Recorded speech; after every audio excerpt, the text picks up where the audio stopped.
Well, well, well. I was actually just about to go to bed, but before I did that, I logged into Faye just to check my Aether Rays defenses, and I saw this. So we have the new update notification for the next update, and this one's pretty interesting because I believe they added Divine Code 7 in here. Yup, they totally did. So, yeah, pretty substantial. Anytime they add new Divine Codes, it's always pretty fire. So let's see what we're getting this time around. Okay, so the first path is Fates and Engage. So we have Valentine Saline. We got Baby Camilla. We got Valentine Hortensia. Valentine Vale, and then Attuned Ryoma. Yeah, that's a pretty substantial path there, obviously. I mean, Hortensia's assist, being able to get that already, that's got to make people feel pretty bad, actually. If you summoned for her on the Valentine banner, which was the seasonal banner this very month, I mean, that's pretty crazy, right? Being able to just get her fodder right out the gates like that. And then Attuned Ryoma as well. I mean, he's a pretty favorable unit that a lot of people have summoned. He's one of the better fodder bank units to actually use.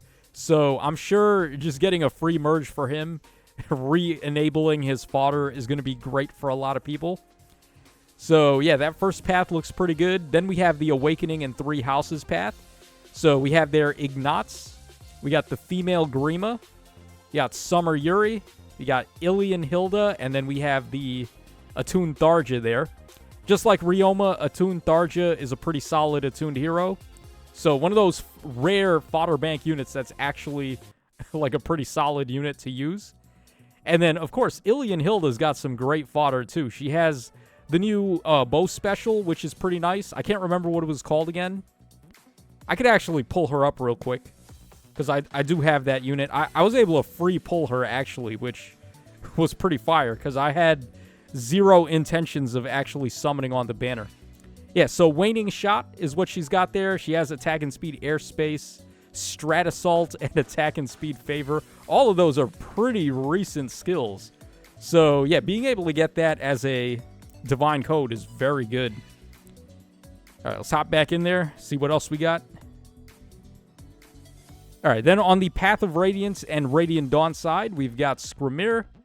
Actually pretty good for a merge, because he's one of the better seasonal merge projects to go for. So not even for fodder, just getting him as a merge is nice. Then we've got Stefan. We've got the Mia over there, and then we have Harmonic Ike and Arcane Sorin. Which Mia was that again? Because Mia's been on a bunch of banners, right? Like, which Mia specifically was that? I can't even remember. All right, y'all will let me know in the comments. All right, then on the GBA path, we've got Elfin. We got Morva. We got Summer Nino.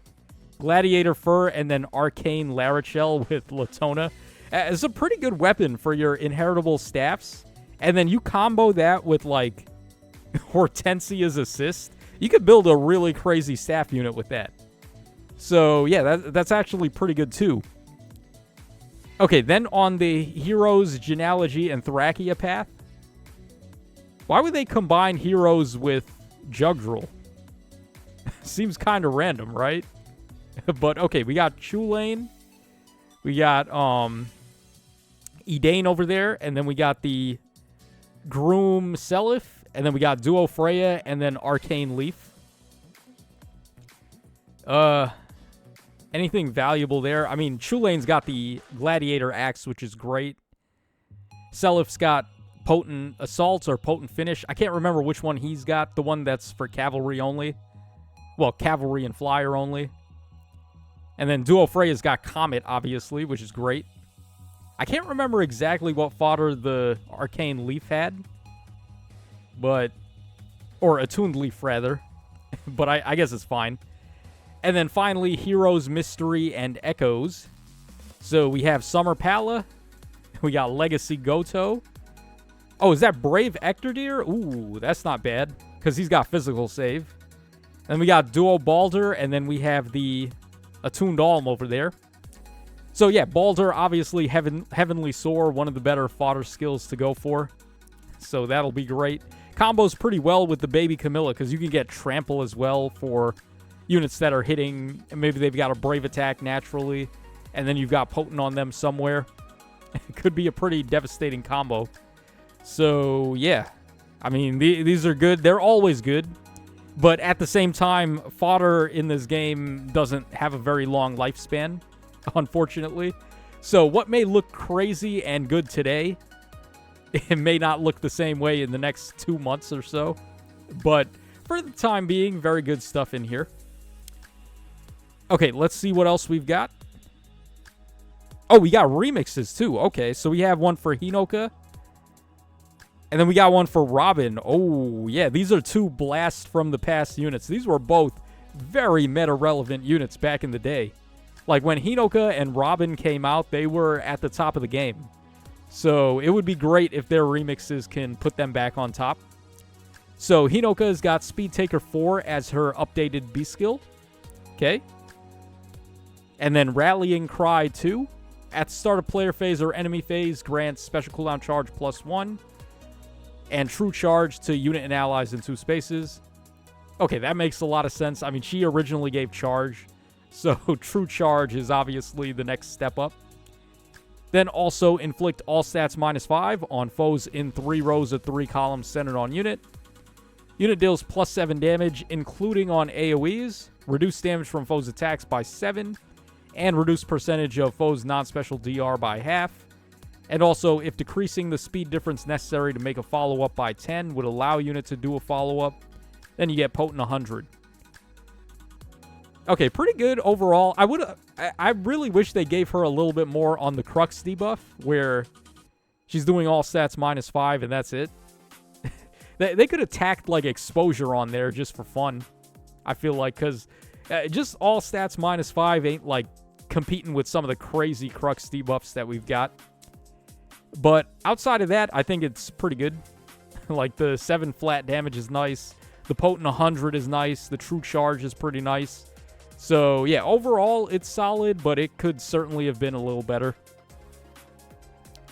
Okay, and then for Legendary Robin. So, what are they going to do for this guy? Unlike Hinoka giving Charge, we have an upgrade to that with True Charge.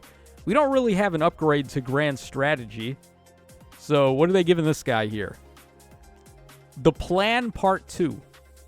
At start of player phase or enemy phase, grants Rally, Spectrum, Creation Pulse, and Canto 1 to unit and allies in 2 spaces for 1 turn. Okay, that's different. Inflicts attack speed and res -9 on foes. Grants bonus to all stats during combat equal to the current penalty on each of unit's stats ×2. Unit deals +7 damage, excluding on AoEs, and reduce damage from foes' attacks by 7. And unit makes a guaranteed follow-up during combat. That's it. I mean, they gave him a lot of support there with Rally, Spectrum, and Creation Pulse and stuff, but not quite as much in combat as I would have hoped for. And it doesn't look like he's really augmenting what he gets with Grand Strategy either. You know what would have been nuts, actually, is instead of doing ×2 of his penalty, what if it was like ×4? Or like ×3 or something. That would have been interesting. But instead it's just ×2. It's like, meh, whatever. Okay, and he's still got a weakness too, right? Like Schism just shuts this guy down. So, okay. Alright, his updated B skill is going to be Attack and Res Lull Finish, which I guess we'll take it. Lull Finish is still okay. Certainly for tome units where they don't really have like a superior option, I guess Lull Finish is still worthwhile. There is like, what was it? Not Execution Breath, but the special one. The one that deals res damage. I can't remember. The one that's on Ninja Ghoulvague. That one's pretty good too. But yeah, just off top, I can't really think of something immediately better than Lull Finish for these tomes. Alright, so that's fine. And then here are the Ephemera codes this time. So we're getting Gilliam and also Bunny Fram as the 5-star manuals. Gilliam's got, what does he have? Vengeful Fighter 4 and then save. I think it's attack and defense near save with him. And then the Bunny Fram has got Fire Storm Boost. The one that does attack and speed and then the HP and the guard. And then she also has Spurn 4 and Times Pulse 4, I think. Something like that. So, I mean, it used to be okay fodder, but like nowadays, nothing really too crazy there. Maybe nice to build on a budget kit for some unit that you've just got laying around. And then for the 4 stars, we've got Lonku. We got Gladiator Ogma, which is nice. Get that Gladiator sword copy. All right, then we got Fa, we got Fee, and then we got Do. Okay, all right, not too shabby Ephemera codes. We'll take it. All right, now here are the refines. Okay, so obviously Legendary Hinoka and Legendary Robin are in there. Then we've got Flavia. We got the baby Larachel, who has a very high bar to reach with that baby Tana refine. Now, baby Larachel actually does have some stuff going on. She's not like a nobody unit. I actually really liked using her when she came out. So, if they can kind of do a callback to how she was on release, then she might actually be able to compete a little bit. All right, then we also have Baby Boyd. We got Roshi, and then we got Astrid. Ooh. Yeah, that's another interesting one, right? Because, like, all they got to do is give her a bonus action with her rally, and then, like, give her some favor-like abilities. And then maybe something else, actually, so that you can give her favor in the B slot and then combo it with whatever she gets on weapon. But for the most part, she's pretty much just a rally bot. And it's not like that's a terrible strategy to be doing right now, especially with, like, Byleth Ring. You could have her rally and then give crazy stats and then dance, too. So, yeah, Astrid actually could be able to do some stuff. Okay, so those are going to be the refines, and then we have another Memento event here. Looking like Alphonse and Kieran out in the fields at night for some reason. Like, what are they doing out there? Just 2 guys, 2 bros, hanging out under the midnight moon in the middle of a crop field for whatever reason. Oh, just kiss already, man. Like, come on. What else are you 2 doing out there? Okay, then we have some updates to structures in Aether Raids. So we're getting the Healing Tower up to level 15. I gotta always say it, but why not the Hex Trap? Come on, the one and only structure that could use an upgrade is the one that's not getting it. All right, then we're getting 2 new tracks to the concert hall. We're getting Eternal Wind from Binding Blade and Where the Wind Rustles from Echoes. We're getting some more favor level, up to 6,500. We're getting more heroic grails there. We're getting the Nino from the Caden banner. And then we're also getting Garcia, who was the most recent GHB. And that looks like just about everything in here. So let me know what you guys think about all this. Let me know which one of these refines you're looking forward to the most.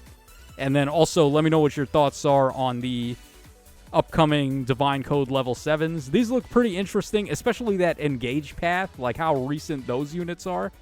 That's pretty nuts. And then it just ends on Attuned Ryomo, which is pretty crazy. He's definitely the most valuable out of all of these fodder bank units that we see here. Unfortunately, there's no double fodder bank roll. Like, I remember the Divine Code 6s, some of the paths had an Arcane Hero and an Attuned Hero on it. But it doesn't look like that's going to be the case this time around. It's just one fodder bank, and that's pretty much it. I guess that's understandable, but yeah, it would have been nice to just get double fodder banks on one path like we used to. But yeah, that's pretty much it for this video, guys. Let me know your thoughts in the comments section down below, and I will catch y'all again on the flip side.